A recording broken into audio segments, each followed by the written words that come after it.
Bridal প্যাকেজটাই কিন্তু আমার কাছেই বুকিং ছিল। আর সকালে বৃদ্ধি সাজিয়ে আমি ওর ব্রাইডাল টাইমে চলে এসেছি ওকে ব্রাইডালের লুকে রেডি করতে। আর তখন দেখি ওর গায়ে হলুদ। তো আমি পাক্কা 2 ঘন্টা মতন বসেছিলাম। আজকে হচ্ছে ব্রাইডাল ডে, সকালে তো বৃদ্ধি লুক কমপ্লিট হয়ে গেছে, এখন বিয়ের জন্য কীরকম লুক আজকে চাইছো নিজের স্পেশালিটি বলো। শুধু একটু আইব্রোটা একটু হালকা হবে, মানে মেকআপটা একটু সফট লুকের উপরে হবে। আচ্ছা, সফট বেস হবে। হ্যাঁ, সফট বেস। আর কলকাটাও লাইট, হ্যাঁ হালকা কলকা।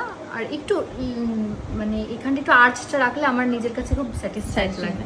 গোল ব্রুটা ঠিক ভালো লাগে না। আর লিপস্টিক নিউডের মধ্যে লিপস্টিক তোমার ইচ্ছে মতো যেটা স্যুট করে তুমি দিয়ে দিও। আর চুলটা যদি একটু এরকম পেছন দিকে একটু হালকা, শীতিটাও অল্প একটু স্লাইড থাকলো। ঠিক আছে।